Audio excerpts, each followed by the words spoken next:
E aí, pessoal, esse exemplo aqui, eu só queria trazer ele para ilustrar, no caso de fazer uma solução, no caso de tentar a solução particular, que às vezes só usando a estrutura da não homogeneidade e ainda da solução particular, ainda não, você não vai ter o indício determinante para de fato fazer um chute. Quero ilustrar então, na verdade, o seguinte, que na hora de fazer o chute, mesmo que você conheça a solução da homogênea associada e a não homogeneidade, você ainda pode ter problemas, tá? Então, ó, vamos considerar esse exemplo e na hora que chegar na parte que interessa mesmo eu ressalto do que eu estou falando. Então, digamos que a gente está estudando essa EDO, certo? É uma EDO linear não homogênea de segunda ordem e a gente está interessado na solução geral dessa EDO. A solução geral da EDO desse tipo, pela estrutura das soluções lá que a gente aprendeu, ela é a solução da complementar, ou seja, a solução da homogênea associada mais uma solução particular. A homogênea associada, que é a EDO igualada à função nula, quando você resolver, você vai obter a equação auxiliar. A equação auxiliar vai ter como raízes mais ou menos i. Nesse caso, a gente entende que esse número complexo vai ter o alfa igual a 0 e o beta igual a 1, certo?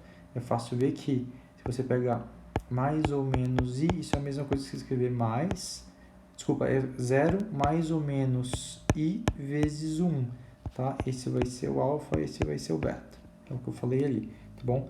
E, portanto, lá do caso complexo, a solução geral para a homogênea fica desse jeito, com essa estrutura de exponenciais de seno e cosseno, tá bom? Substituindo os valores de alfa e beta, a gente vai concluir que essa é a solução geral da homogênea associada, em que C1 e C2 são constantes gerais arbitrárias, certo? Então tá, temos aí a solução da homogênea associada já reservada.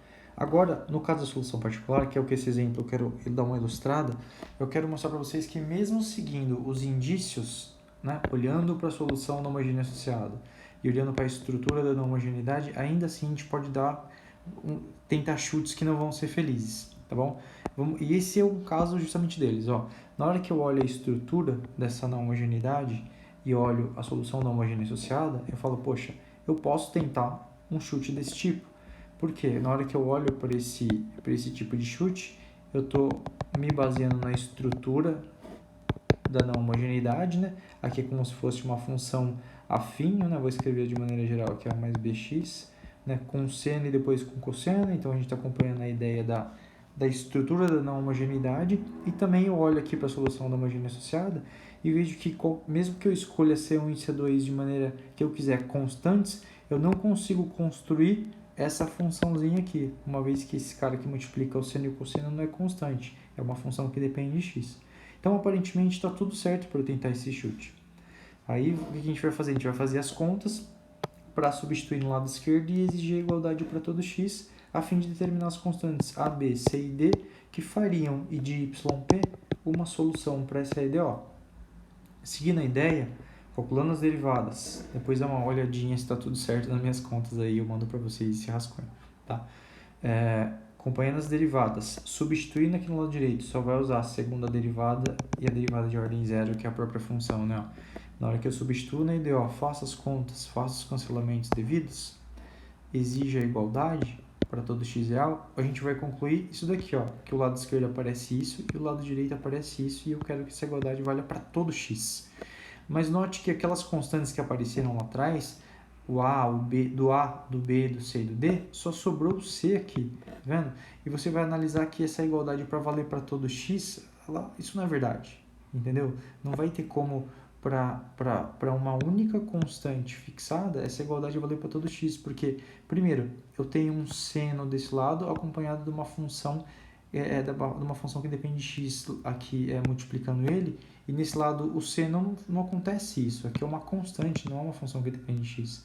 Mais ainda, eu tenho um cosseno sobrando aqui e não tem nada de cosseno desse lado, então a gente já vê que qual o problema? Eu cheguei no problema e o problema, sabe qual que é? O meu chute não foi apropriado. Se o chute não foi apropriado, isso pode acontecer com vocês, dependendo da conta que vocês estiverem fazendo. Se você seguiu a estrutura, olhou para a EDO, para a DO homogênea associada da sua solução geral, fez tudo certo e viu que chegou num problema, isso pode acontecer com esse método não é 100% efetivo, que é igual a gente já vê nesse exemplo.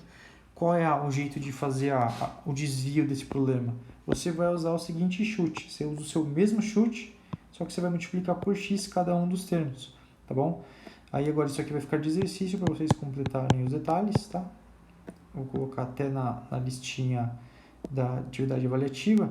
Usa o chute para usa o chute para caracterizar isso daqui como solução particular e determinar as constantes A, B, C e D do problema. Vai dar um pouquinho de conta, mas vai dar certo. Beleza? Valeu!